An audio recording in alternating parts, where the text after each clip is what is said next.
think the producers of Holby City would be impressed with the amount of managerial casualties we've had this weekend.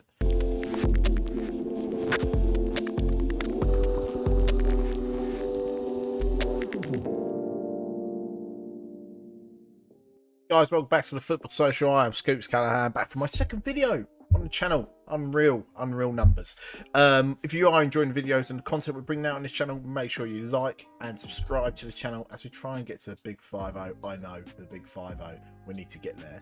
I'm back here with a double managerial sacking this weekend down in League 2, with both Paul Hartley being sacked by Hartlepool and Wayne Brown being sacked by Colchester United. Both teams struggling at the foot of the table in League 2. So can we say it's really a surprise? Probably not. Let's start with Hartlepool. Hartlepool have dismissed Paul Hartley following a poor start to the season. Hartley has paid the price for Paul's disappointing start to the campaign, which has seen them fail to win any of their opening 9 matches in League 2. Paul's, who are second from bottom in the table, have managed just 4 points from possible 27, with 4 draws and 5 defeats. Hartlepool now looking for their 3rd manager in 10 months, which shows you a club in a bit of disarray there. Hartley's fate was finally sealed after a 2-0 defeat to Sutton. Not an easy place to go, but when you're needing your first win of the season, his time was already running out. We knew that for a fact with the poor start they've had. Hartlepool fans have reacted well to the sacking on Twitter, but still hold the board responsible for hiring Hartley in the first place. I feel it's more disbelief of allowing 17 new players to come in and not allowing time for the team to gel. It's always going to be a slow start with that sort of squad overhaul. With fans unhappy with the powers that be, they've quickly appointed Keith Curl as interim manager, who's we all know, an experienced manager at this level, managing similar size clubs in League 2. He managed Carlisle for 4 seasons, where he took over in 2014 and led the club to a playoff semi-final defeat in 2017, before moving to Northampton, where he led the side to promotion from League 2. But then following from that, he had an unsuccessful spell at Oldham, which nobody has a chance of doing well at Oldham. I think the appointment of Keith Cole is a good interim spot. I think he'll be in the job for the next 4 to 6 weeks before we hit a short break for the World Cup. I think he'll steady the ship, hopefully get a couple of results together. Starting against Gillingham on Saturday, definitely 100%. You've got 3 points there, Hartlepool. I may even be offered the full-time position as well.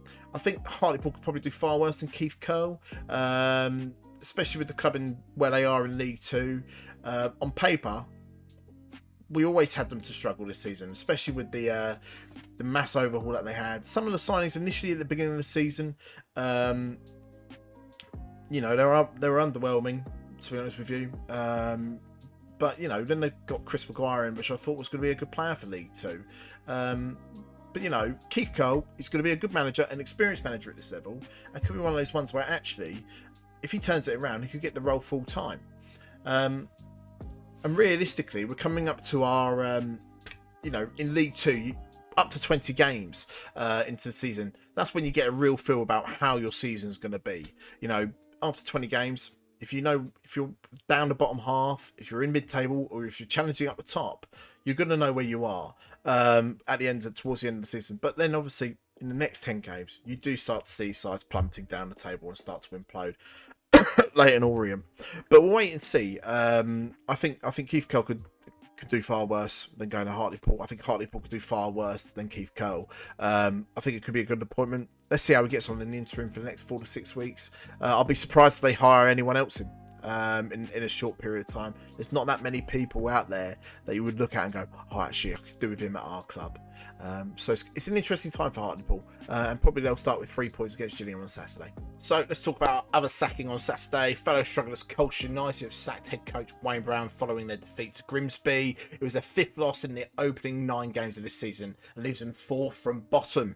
Brown took interim charge for the U's in January after the departure of Hayden Mullins and led them to safety and finishing 15th in League 2. He was then given the permanent role.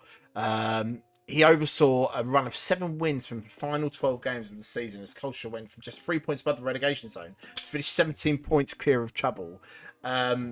Cowning's come out and said that I accept that many of you feel I will have made a harsh decision given Wayne's success last season. And given he's been such an exceptional servant to Colchester United over the years as a player and coach and manager. As a club chairman, I have a duty to make what I believe are the right decisions for the long-term future of Colchester United. So that's come from Robbie Cowling on the website. And I can tell you now, Robbie, you're wrong in this sacking this early on. It's been a slow start. A lot of sides who were expected to be up there at the beginning of this half of the season have struggled as well. Gillingham, I wouldn't see them being in this position, but we are. It's a slow start. That's where we are. You look at the likes. I know we're going higher up here, but looking at where Forest were after 7 games, yes, they made their appointment change early in hiring Steve Cooper, but you know there is time to turn it around.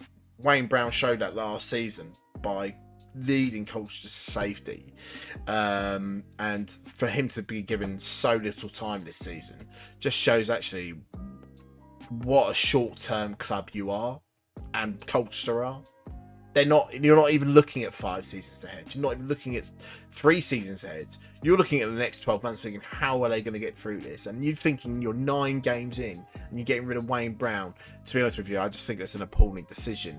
But I just think it seems to be one of those reoccurring themes as well under Cowling, where again he's got this obsession with internally recruiting people. Wayne Brown is added to the list of Joe Dunn, Tony Humes, John McGreal, Steve Ball, and Hayden Mullins as internal appointments. It's just not selling off. It's just not working, is it? You've got to think you're doing the same thing over and over again with the same results. I think they've had in the last 8 years, they've had 7 head coaches, and there's only been one actual achievement, which was John McGreal getting into the playoffs.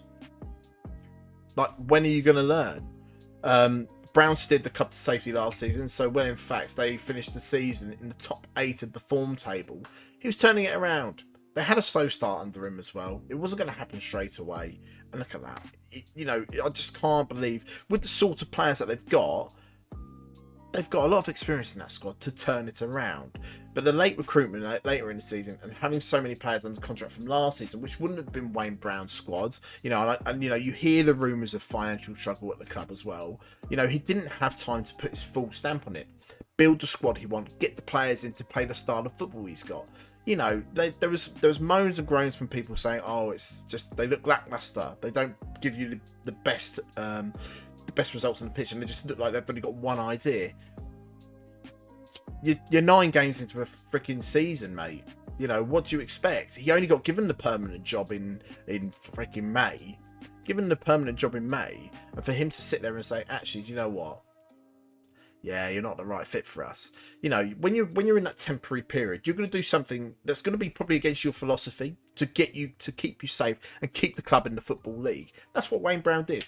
Wayne Brown then goes on to put his mould into it, and then maybe try something a bit different. But I just think it's such a short-term decision getting rid of Wayne Brown, and I think this will come back and bite them if they don't make the right appointment with the next person in that. So, do you know what? I think who's in the market for Colchester United at the moment? You've got Bournemouth manager Luke Garrard's name's been thrown about again. He's constantly been linked to League 2 jobs. It's a local side. Maybe a step up for him. He did well with Bournemouth. He has done well with Bournemouth, getting on an FA Cup run last season when they saw them beat Bournemouth, and also as well get an FA Cup tie up Everton. And they had a decent campaign in the National League as well. So I think you couldn't go wrong with Luke Garrard's appointment.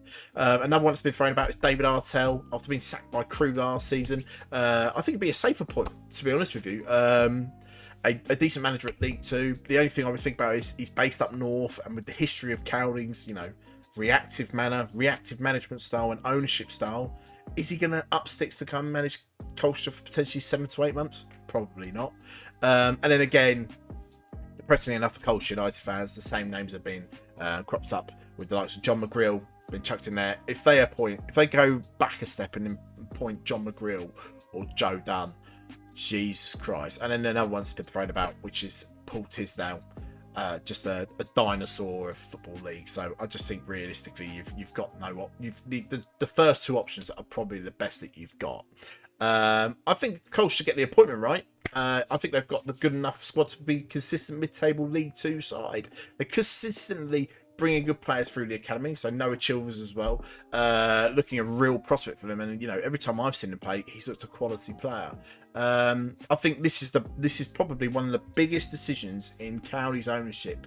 This appointment here, he can't do the same old reactive thing of pointing from within just because he thinks he can have control of it. Very similar to the likes of Paul Scally at Gillingham, when he used to hire Andy Hessenthaler every time. People with that links to the club, and just so he could have control of what they do. But if County gets this wrong and hires like a Tisdale, I could tell you now for a fact that Colchester will be playing National League football next season.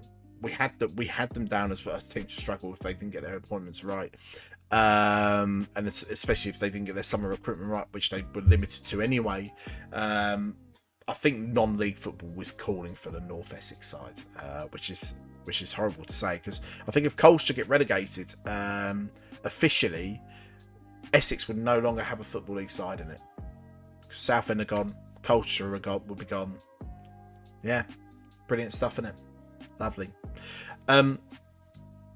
But what do you think, Colchester United fans, Hartlepool fans? What do you think about the sacking of Paul Hartley and the hiring of Keith Cole? Let us know what you think in the comments. Also, as well, make sure you're following us on Twitter as well, where we're constantly posting about the news in the EFL. We do concentrate more on the EFL, but we have tapped into the Premier League market as well, where we've got Skibby talking about most of that as well, because we get nosebleeds usually when the rest of us talk about the Premier League. But make sure you like, make sure you subscribe to the channel, and we'll see you next time on the Football Social. Have a good one.